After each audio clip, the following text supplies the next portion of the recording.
හයි යාළුවෝ සියලු දෙනාට සුබ දවසක්. IMS Academy YouTube channel එකට ඔයාලා සියලු දෙනා සාදරයෙන් පිළිගන්නවා. ඉතින් අද අපි මේ වීඩියෝ එකෙන් බලන්න යන්නේ gold market එකේ complete technical analysis එකක්. මේ analysis එක අපි 4 hour time frame එකකින් පටන් අරගෙන 1 hour ඊට පස්සේ 30 minutes 50 minutes සහ අවසානයේ 5 minutes දක්වා අරගෙන යනවා. අපි බලන්නේ මාකට් එකේ කරන්ට් ට්‍රෙන්ඩ් එක මොකක්ද, ස්ට්‍රොං සපෝට් එක සහ රෙසිස්ටන්ස් zones කොහෙද, buy confirmation එකක් ලැබෙන්නේ කොහොමද, sell confirmation එකක් ලැබෙන්නේ කොහොමද, ඒ වගේම TP සහ SL levels හඳුනාගන්නේ කොහොමද කියන එක ගැන. ඒ නිසා වීඩියෝ එක අවසානය වෙනකම් බලන්න. අපේ channel එක subscribe කරලා නැත්නම් subscribe කරන්න. හරි, අපි යමු වීඩියෝ එකට. මුලින්ම අපි 4 hour chart එක දිහා බලමු. 4 hour chart එක දිහා බැලුවම අපිට පැහැදිලිව පේනවා මාකට් එකේ strong bullish structure එකක් තියෙනවා. price එක lower levels වලින් strong move එකක් අරගෙන high levels වලට ගිහින් තියෙනවා. දැනට අපිට වැදගත්ම area එක තමයි 4438 4448 strong resistance zone එක. මේ area එකට price එක පැමිණලා තියෙන නිසා මෙතනදී අපි buy එකක් ගන්නෙ නැහැ. රෙසිස්ටන්ස් එකේදී අපි බලන්නේ රිජෙක්ෂන් එකක්ද එහෙම නැත්නම් බ්‍රේක්අවුට් එකක්ද කියන එක ගැන.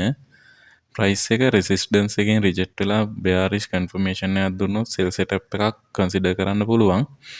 අනිත් පැත්තෙන් 4448 level එක strong candle එකකින් break කරලා retest එකකදී support එකක් ගත්තොත් bullish continuation එකක් බලන්න පුළුවන්. ඒ නිසා 4 hour base එක bullish, නමුත් resistance area එකේ confirmation එක අනිවාර්යයි. පහළ පැත්තේ අපිට මේජර් සපෝට් ඒරියා එකක් තියෙනවා. ඒක තමයි 4040 4030 zone එක. ඒක long term strong support area එකක් ලෙස අපි මාක් කරලා තියෙනවා. දැන් අපි 4 hour එකෙන් 1 hour එකට යමු.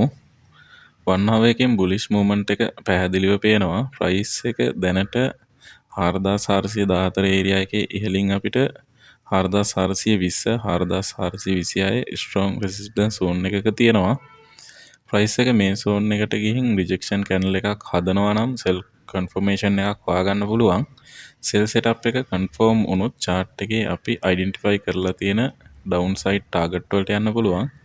ඒ කියන්නේ යාළුවනේ TP1 4404, TP2 4388, TP3 4372 වගේ levels. හැබැයි මේකේ වැදගත් resistance එක break වුණා කියලා විතරක් buy කරන්න එපා. strong candle close ඊට පස්සේ retest bullish confirmation කියන තුනම බලන එක වඩා හොඳයි. ඒක confirmation එකක් ලැබුණොත් buy continuation එකක් බලන්න පුළුවන්. දැන් අපි 30 minute chart එක බලමු. 30 minute chart එකේ price එක strong bullish එකකින් ඉහළට ඇවිල්ලා resistance area එක test කරනවා. මෙතනදී අපිට 4424 4432 strong resistance zone එකක් තියෙනවා. මේ area එකේදී අපි price එක reject වෙලා lower height එකක් හදලා previous support එක break කරනවා නම් ඒක sell confirmation එකක් ලෙස බලන්න පුළුවන්.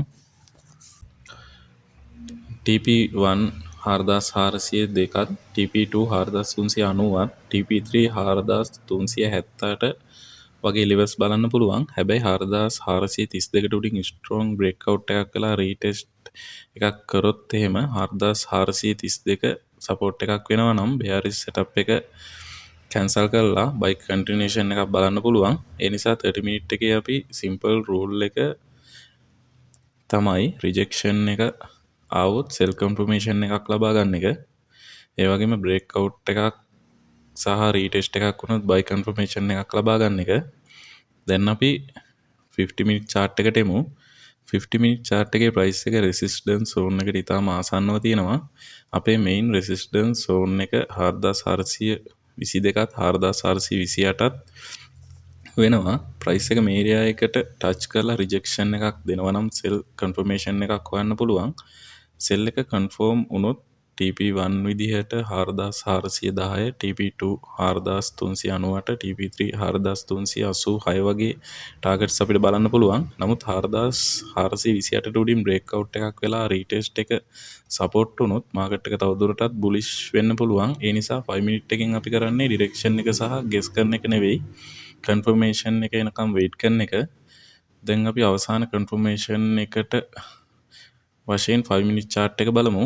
5 minute chart එකේ අපිට පේනවා ප්‍රයිස් එක 4428 4432 රෙසිස්ටන්ස් සෝන් එකට ගිහින් රිජෙක්ෂන් එකක් ලබාගෙන පහළට මූව් වෙලා තියෙන අවස්ථාව. මෙතන සෙල් කන්ෆර්මේෂන් එකක් ලැබුණොත් ෂෝට් ටර්ම් ටාගට් විදියට TP1 4420 TP2 4412 ඊට පස්සේ මූවමන්ට් එක ස්ට්‍රොං නම් 4396 4388 4380 වගේ ලෙවල්ස් බලන්න පුළුවන්. අනිත් පැත්තෙන් රෙසිස්ටන්ස් එක බ්‍රේක් කළා 4432 4432ට උඩින් 5 minute candle එක close වෙලා retest එකේදී bullish confirmation එකක් ලැබුණොත් buy setup එකක් consider කරන්න පුළුවන්. ඒ කියන්නේ 5 minute එකේ අපේ main strategy එක resistance rejection එක සහ bearish confirmation එකක් આવුත් sell resistance breakout සහ retest එකක් සහ bullish confirmation එකක් આવුත් buy කරන එක. confirmation නැත්තම් trade එකක් නැහැ. මේක තමයි අපි follow කරන අපෝච් එක ෆයිනල් මාකට් සමරි එක. ඉතින් අද අපේ ගෝල්ඩ් ඇනලයිස් එක සමරයිස් කළොත් 4 hour එකෙන් මාකට් ස්ට්‍රක්චර් එක බුලිෂ් ඉහළින් මේජර් රෙසිස්ටන්ස් ඒරියාස් සහ අපි අයිඩෙන්ටිෆයි කරලා තියෙනවා.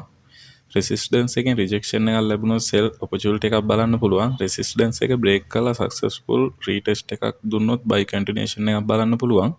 ඒ නිසා මාකට් එකේ ඩිරෙක්ෂන් එක ගෙස් කරලා එන්ට්‍රි ගන්නවා වෙනුවට ප්‍රයිස් ඇක්ෂන් කන්ෆර්මේෂන් එකක් එනකම් වෙයිට් කරන එක තමයි වැදගත්. විශේෂයෙන් ගෝල්ඩ් වගේ හයි වොලටිලිටි මාකට් එකක ස්ටොප් ලොස් එකක් නැතුව ට්‍රේඩ් කරන්න එපා. එක ට්‍රේඩ් එකකට රිස්ක් එක කැපිටල් එකෙන් කන්ට්‍රෝල් කරගන්න. ඉතින් යාළුවනේ අද ගෝල්ඩ් මාකට් එකේ 4 hours සිට 5 minute දක්වා complete analysis එකක් තමයි මේ ගෙනාවේ.